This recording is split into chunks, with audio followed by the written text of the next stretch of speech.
Nós já estamos de volta com o Brasil Urgente Minas, agora são 5 horas e 5 minutos. Eu quero mandar um abraço grande para o Paulo Sérgio Contador, nosso amigo lá de Sete Lagoas. Paulo Sérgio, obrigado pelo carinho da companhia e pela sua audiência, tá certo?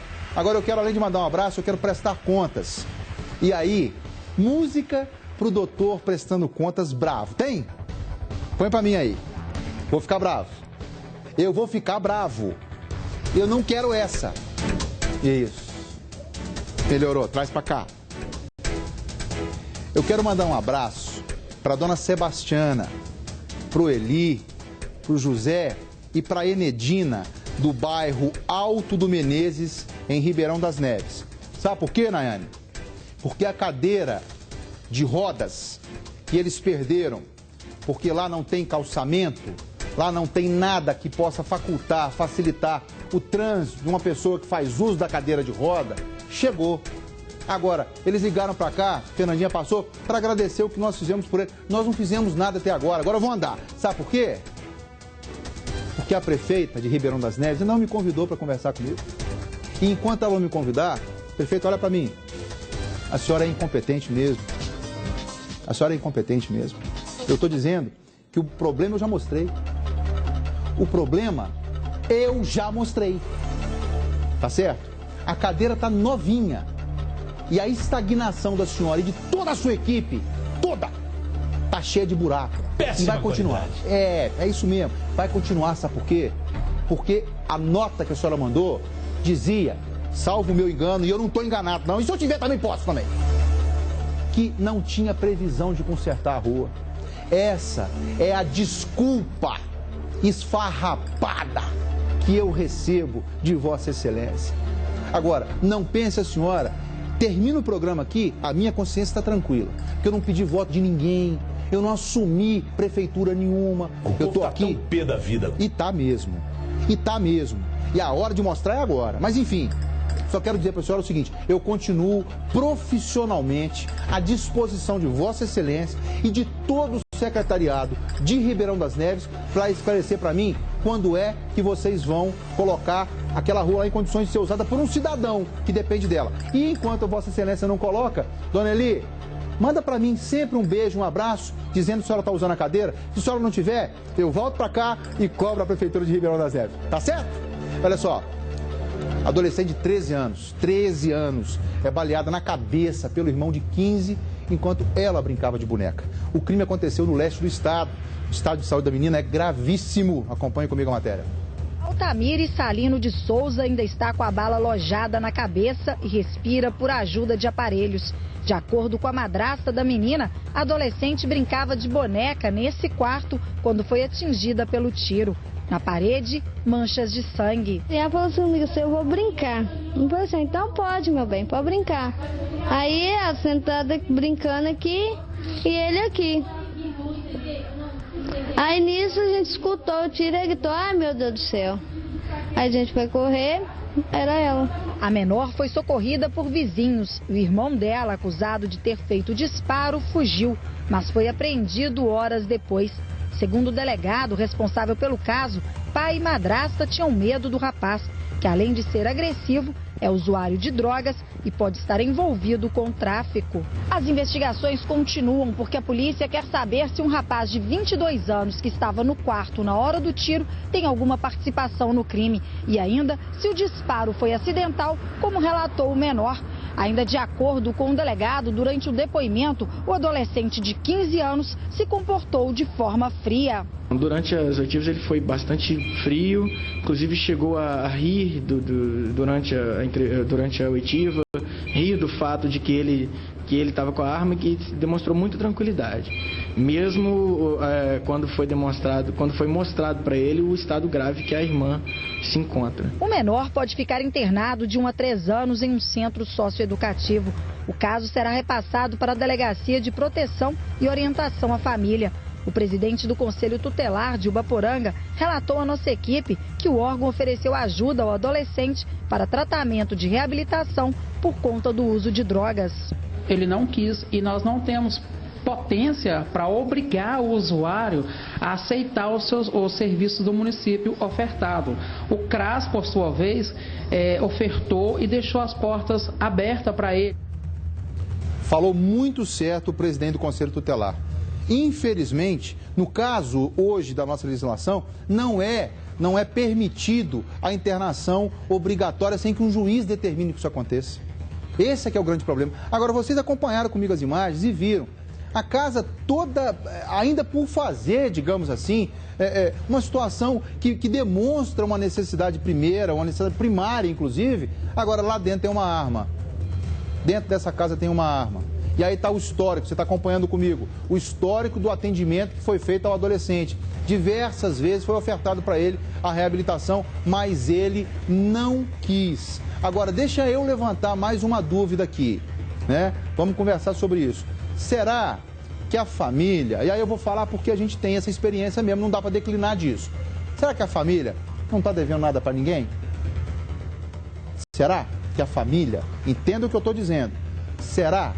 Vou falar de novo, bem pertinho. Será que a família não está devendo nada para ninguém? Porque nós já demos notícias aqui no Brasil, gente, de acerto de contas que é feito aonde vai doer. E muitas vezes, quando faz no pai ou na mãe, a conta fica ali. Agora, quando faz no filho, os dois são obrigados a conviver com isso. Faz o seguinte, acompanha, né? Acompanha comigo isso, porque a informação que tem é de que o irmão que baleou. Agora, quem colocou o cara de 22 anos lá dentro? Né? Quem colocou o cara de 22 anos lá dentro? O que estava fazendo um cara de 22 anos, um adolescente e uma menina que sofre um tiro? Engraçado. Se não fosse trágico, seria cômico. Aconteceu um mistério. E vamos falar mais de mistério? Mistério em Confins, aqui na nossa metropolitana. Em menos de uma semana depois da polícia realizar buscas aos restos mortais de Elisa Samúdio em Vespasiano, uma ossada humana foi encontrada em uma rodovia próxima ao aeroporto internacional Tancredo Neves. De acordo com a polícia, os ossos foram encontrados por funcionários que trabalhavam em um terreno na região. Eu quero dizer para vocês o seguinte, eu respeito muito essa busca pela Elisa Samúdio. Mas vamos acompanhar a primeira matéria. Coloca na tela. Reinaldo caminhava pela mata quando encontrou a ossada. Eu vi a cabeça primeiro, depois eu vi o restante do osso. Assustou na hora? Assustei na hora. Ele é funcionário da concessionária responsável pela rodovia LMG 800, que dá acesso ao aeroporto de Confins, na região metropolitana da capital. Parte da ossada foi encontrada bem aqui, debaixo desse arbusto, e o restante em um raio de 4 metros. O que a perícia disse que essa ossada, né, não passa de 4 anos. Então, afirmar de quem é, né, fica complicado, só exames mais detalhados. O caso chamou a atenção, já que na semana passada, o primo do ex-goleiro Bruno Fernandes, Jorge Luiz Rosa, declarou à Rádio Tupi do Rio de Janeiro detalhes do crime e do local onde Elisa Samúdio estaria enterrada. Ela está enterrada no sítiozinho em Belo Horizonte, próximo ao aeroporto Confins, antes de chegar no aeroporto. A estrada de chão bastante deserta, não tem muito movimento, é um lugar praticamente abandonado. Na última sexta-feira, a Polícia Civil foi até o local apontado por Jorge, na cidade de Vespasiano. Mas nada foi localizado e as buscas foram encerradas. Se porventura ele apontar outro local, né, nós iremos verificar se existe algum fundamento, analisar. E, se necessário, nós teremos que fazer o trabalho. A ossada encontrada na cidade de Confins foi encaminhada ao IML de Belo Horizonte. Ainda não é possível afirmar se os ossos são do sexo feminino ou masculino e as causas da morte. Por enquanto, não há elementos que liguem a ossada encontrada em Confins com os restos mortais de Elisa Samúdio. Coincidência ou não, o local foi misteriosamente incendiado um dia após a polícia encerrar as buscas pelo corpo da ex-modelo. Eu tenho a minha opinião sobre isso aí, mas eu quero ouvir o Jacques Leal. Cadê o Jacques? Jacques, boa tarde mais uma vez. Será que é o corpo agora da Elisa Samúdio, Jacques? Sexta vez isso? Pois é, seria aí a 6ª vez que a polícia iria investigar esse caso para saber se essa ossada pertenceria ou não a Elisa Samúdio. Há alguns indícios, algumas situações chamam a atenção, naturalmente, uma semana depois do fato ter sido trazido aqui em Belo Horizonte, Minas Gerais, que chamou a atenção de todo o Brasil, pelo Jorge Luiz Rosa, que deu a declaração de que o corpo estaria próximo ao Aeroporto Internacional Tancredo Neves, com fins ali naquela região metropolitana. Conheço bem aquele local, trabalhei ali durante um bom tempo, e o que chama a atenção é da mata ter sido queimada, destruída pouco tempo depois da polícia ter feito aquele trabalho lá de procura da ossada que não foi encontrada. Agora é aquela história, né, Stanley? Não dá para ficar... A Polícia Civil costuma usar uma expressão que é muito interessante, é o seguinte: a polícia não trabalha o que é verdade para as pessoas, a polícia não tem tanta certeza assim. O trabalho da Polícia Civil é de investigar. E aí a Polícia Civil, naturalmente, o Instituto Médico Legal irão cooperar para então saber se é ou não a ossada de Elisa Samúdio. Não dá para a gente ficar aqui especulando, porque imagine você, se pela 5ª vez a polícia procurou e não encontrou a ossada, pode ser que dessa vez seja, mas pode ser também que não seja uma ossada de alguém que passava pelo local e acabou morrendo, alguém que tenha sido executado e o corpo tenha sido abandonado nesse local. Tudo agora vai ficar por conta da polícia para investigar. Não dá para ficar aqui simulando ou fazendo uma variação em relação a essa questão, até porque a gente está tratando de vida humana, de gente que perdeu a vida, que foi assassinada brutalmente, de um crime que chocou o país, de uma criança que ficou sem a mãe, de uma mãe que não pôde enterrar a própria filha. Enfim, agora é aguardar e esperar que a Delegacia de Homicídios e Proteção à Pessoa, que tem gente muito competente para fazer o trabalho e tentar elucidar. Se for, melhor para a família e para a dona Sônia, que vai poder dar um enterro digno à filha que morreu de forma tão brutal. Ô Jacques, mas eu quero fazer uma pergunta a você, e aí não pode ser nenhuma pergunta entabulada antes, não. Eu quero que você faça o seguinte comigo, olha só, você está aqui na redação e você recebe a seguinte pauta: tem que ir numa região próxima ao aeroporto de Confins, numa região de pouco movimento e numa estrada de terra. Essas são as referências que você recebe. Como é que você começaria uma matéria como essa? Me diga. Nossa, assim, pensando assim rapidamente, é difícil, assim, para pensar de improviso. Mas assim, respondido, Jacques. Está respondido. A Polícia Civil, deixa eu te interromper um pouquinho, a Polícia Civil foi atrás de uma referência, só faltou, sabe o quê, Jacques? O coqueiro. O coqueiro, exatamente. Só faltou o coqueiro. Esse corpo aí já não tem mais o direito de ser o corpo da Elisa sob a argumentação do adolescente, porque lá, Jacques, não tinha o coqueiro. Você concorda comigo? Sem dúvida nenhuma. E, aliás, é importante a gente dizer o seguinte: um fato que foi levantado após a saída do Jorge aqui do DHPP é de que as versões apresentadas por ele, é importante que a gente traga isso para o telespectador como memória, história aí, é de que quando ele era menor ele apresentou uma versão, depois quando foi feita a acariação ele apresentou uma outra versão com algumas diferenças, e dessa vez agora ele apresentou uma terceira versão também diferente. E aí, por que elas são diferentes? Porque, dentre elas, a questão de que o corpo da Elisa Samúdio teria sido jogado para os cães que comeram, né? A polícia fez o trabalho lá, depois ele apresentou uma segunda versão, já agora uma terceira versão dizendo que não, de que apenas a mão dela foi cortada e que ela teria sido enforcada e enterrado o corpo dela inteiro no mesmo local. Quer dizer, são versões distintas e cabe à polícia então investigar. Jacques, então mais uma vez muito obrigado, e você volta para atualizar com a gente o caso do menino no sofá, não é isso? Sem dúvida nenhuma, então, o caso está chocando o Brasil inteiro. Tá certo, amigo, te chamo já. E olha só, realmente é difícil a gente falar isso, mas quando a gente pega para discutir Elisa Samúdio, tudo é novo sempre. Tudo é novo sempre. Né? Agora, falava muito bem o Lincoln. Essa descrição que foi dada por esse adolescente, esse corpo aí, para ser, tomara, eu vou falar de uma maneira bem cidadã, tomara que seja, sabe por quê? Porque todo o corpo que foi encontrado naquela imediação vai estar na conta da Elisa Samúdio. E sabe o que vai acontecer? Se tiver faltando um coqueiro, né? O Tião falava comigo há poucos dias atrás, Tião, assim: ô Stanley, como é que pode esse menino ter conseguido entender, localizar um lugar, né, com tanta particularidade, né, de noite, sem estar vindo aqui sempre? Aqui, vamos dar um tempinho, né? Vamos parar de deixar de achar corpo aí, porque se for também, vamos falar depois, vamos esperar a perícia primeiro, porque chega, né? Por hora chega. tá certo?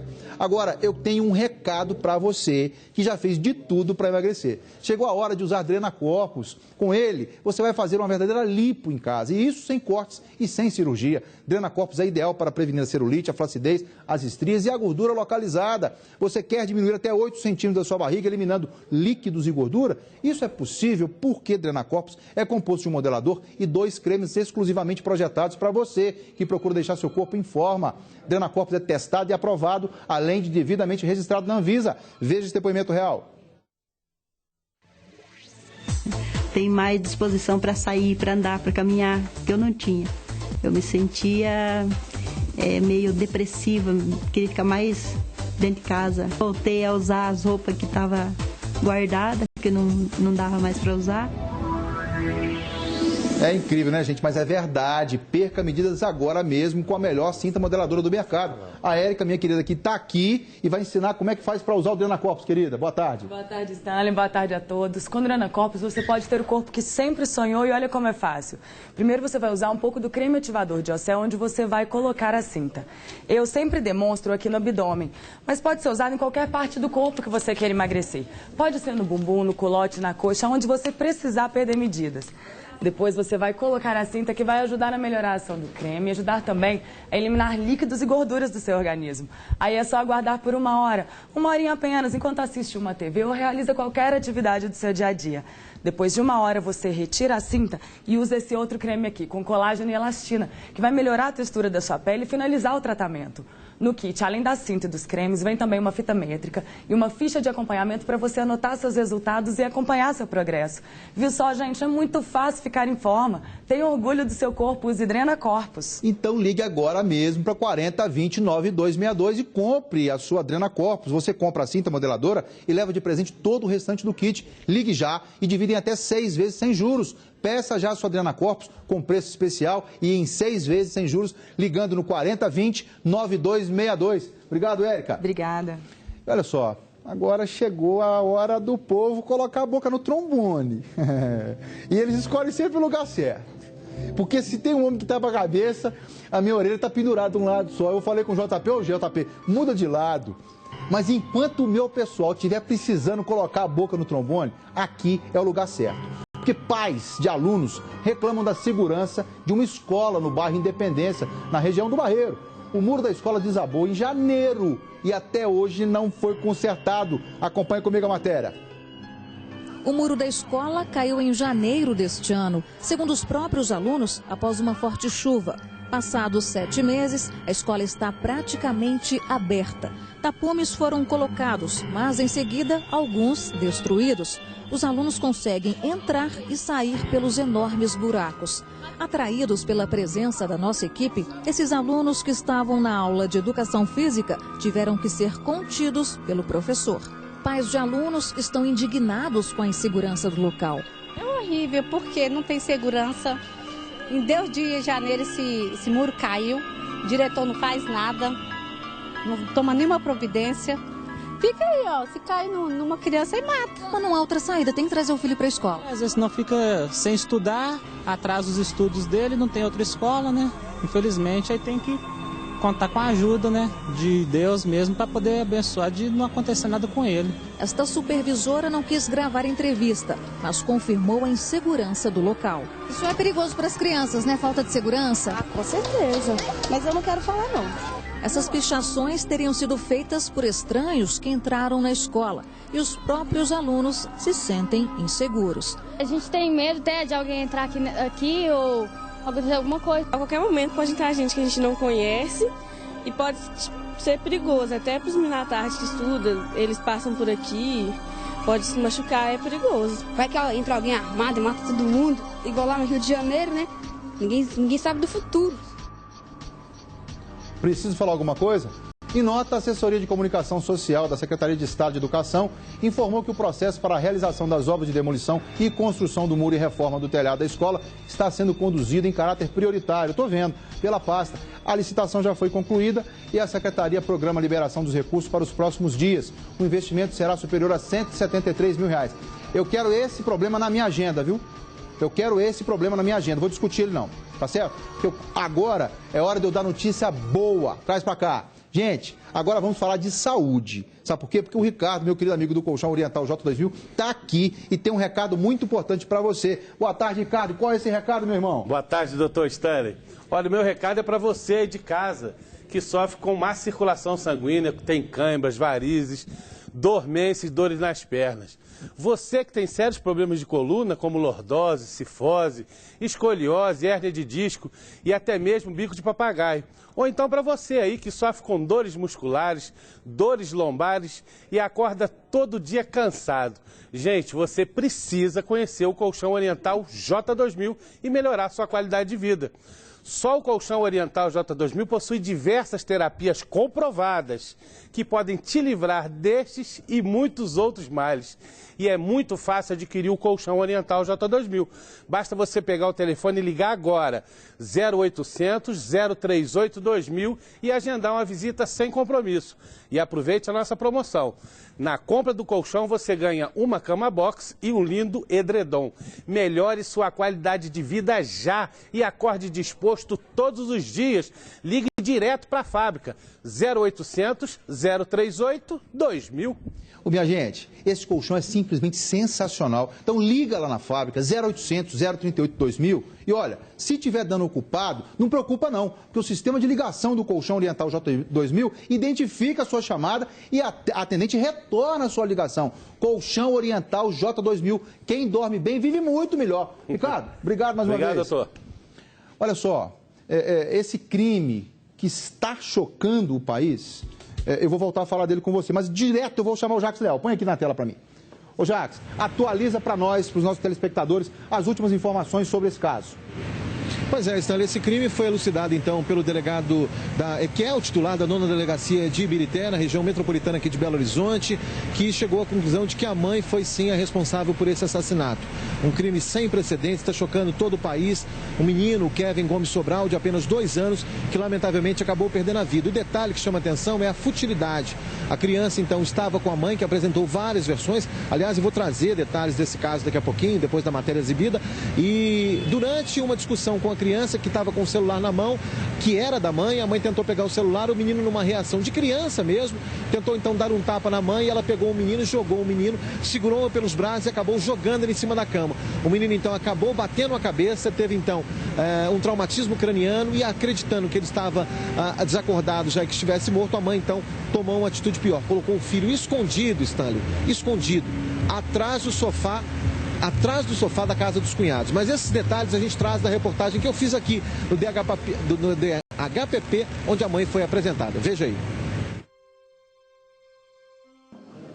De um lado, uma mulher fria, dissimulada e que moveu esforços para tentar esconder um crime sem precedentes: o assassinato do próprio filho. Kevin Gomes Sobral, de apenas 2 anos, desaparecido desde a última quinta-feira no bairro Sol Nascente, em Ibirité, região metropolitana de Belo Horizonte. Foi um acidente, eu não tive intenção nenhuma de fazer nenhum mal. De outro, um trabalho de investigação que levou 5 dias para que o delegado da homicídios do município trouxesse à tona um crime bárbaro. Na manhã do dia 28, a gente chegou à confissão da mãe do menor e autora do crime. Numa cronologia dos acontecimentos, desde o último dia 24, quando Kevin desapareceu, a descrição dos fatos narrados pelo chefe da homicídios, que levaram a polícia a ter a real autora do crime e os motivos para que ele fosse cometido.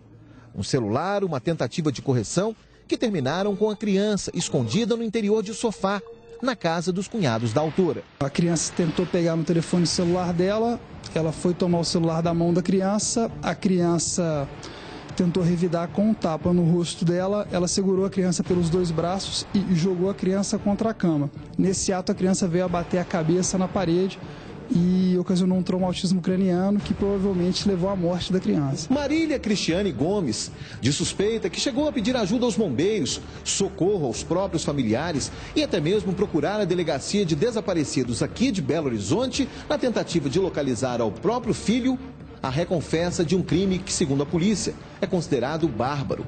Os fatores que foram determinantes para a elucidação desse assassinato cometido de mãe contra o próprio filho: os relatos, os depoimentos, as contradições e a forma fria, mais uma, ao chegar no Instituto Médico Legal da capital e tentar tirar o corpo do próprio filho. Eu, com uma equipe de investigadores, a gente se deslocou até o IML e, observando ela, junto ao pessoal que cuida da liberação do corpo, observamos que ela estava bastante tranquila, lidando muito bem com a situação, o que despertou na gente essa desconfiança, e aí a gente já começou a tratá-la como suspeita a partir desse momento. Marília Cristiane Gomes, apenas 19 anos, e que, apresentada na Delegacia de Homicídios e Proteção à Pessoa, o DHPP da capital, tentou justificar o injustificável.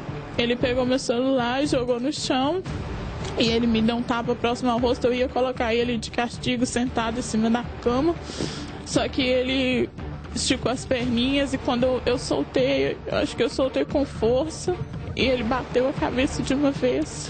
Por que levar o corpo para a casa dos cunhados, que poderia incriminá-los de uma coisa que eles não teriam feito? A minha intenção não foi incriminar, mas eu queria colocar ele deitadinho em algum lugar. Eu ainda pensava que ele estivesse respirando. Depois de tantos dias dentro de um sofá, Marília, você pensou que ele pudesse estar respirando? Pensei na minha cabeça, eu pensei que podia achar ele respirando para mim lutar pela vida dele. Na residência dela, ela apontou a faca que usou para cortar o sofá, descreveu toda a dinâmica, como ela enrolou o corpo da criança no lençol, como ela colocou a criança debaixo do sofá. Toda essa dinâmica foi descrita por ela. Esclarecimentos, arrependimento, dor, suposta tristeza, que não livrarão Marília de responder pelos crimes de homicídio e ocultação de cadáver. O pai, Cláudio, e os tios do menino, até então também suspeitos, foram inocentados, segundo o delegado. O último recado dado por Marília, antes de seguir para a penitenciária de segurança máxima, a Estevão Pinto, foi para os familiares. Foi um acidente, tudo isso foi um acidente, eu sei que é um acidente, Deus sabe que foi um acidente, mas querer que as pessoas acreditem, eu sei que é difícil, ele era uma criança de 2 anos, sei que sim, é difícil acreditar, mas foi um acidente sim, eu não tive intenção alguma de tirar a vida dele. Você se considera uma mãe? Sim. Você acha que uma mãe faz isso com um filho de 2 anos que não tem nem condição de reagir? Não, mas foi um acidente, eu não tive intenção, eu amo meu filho muito, eu amo muito meu filho. Jacques, a palavra está com você, meu amigo. A história que mais dói nessa história, quando a gente ouve depoimentos como esse, a gente se coloca no lugar de uma mãe de verdade, uma mãe mesmo. Foi quando eu perguntei para ela o seguinte: você gravou um vídeo há alguns dias com o seu filho dizendo assim para você: eu te amo muito, mamãe, eu te amo, mamãe. Isso está no vídeo do celular dela, foi exibido também em alguns locais aqui, em algumas emissoras. Eu te amo muito, mamãe. Ela não teve o que dizer, Estevão. E eu não tenho o que dizer, não há o que dizer numa história dessa, porque não há um crime tirar a vida de uma criança de 2 anos, da forma como foi, esconder essa criança, utilizar uma faca para esconder o corpo dessa criança e ainda tentar, segundo o delegado, até ela não queria incriminar os cunhados, os tios do pequeno Kevin, mas assim, ela tentou esconder tudo. Usou, inclusive, uma toalha para tentar apagar um pouco o sangue, uma toalha verde, que foi encontrada dias depois pela polícia. Enfim, há que se destacar aqui o trabalho do Dr. Davi, da equipe do Dr. Davi, da delegacia, da 9ª Delegacia de Ibirité. E, lamentavelmente, um crime bárbaro, um crime que nos choca, que choca a sociedade brasileira e que nos deixa muito triste vendo uma mãe cometer um crime tão bárbaro, tão triste como esse. É a sociedade de hoje, infelizmente. Ô Jacques, muito obrigado. Parabéns pela excelente reportagem mais uma vez. E eu quero dizer para você que está em casa o seguinte: se for para aplicar a lei, ela não pode responder por homicídio. Não pode. Ela vai responder por lesão corporal seguida de morte e ocultação de cadáver. E eu já entrego de uma vez essa notícia, porque eu sei que vão vir brigar comigo aí. Agora, já convido você a seguir direto com o meu chefão, José Luiz da Atena, e eu espero você até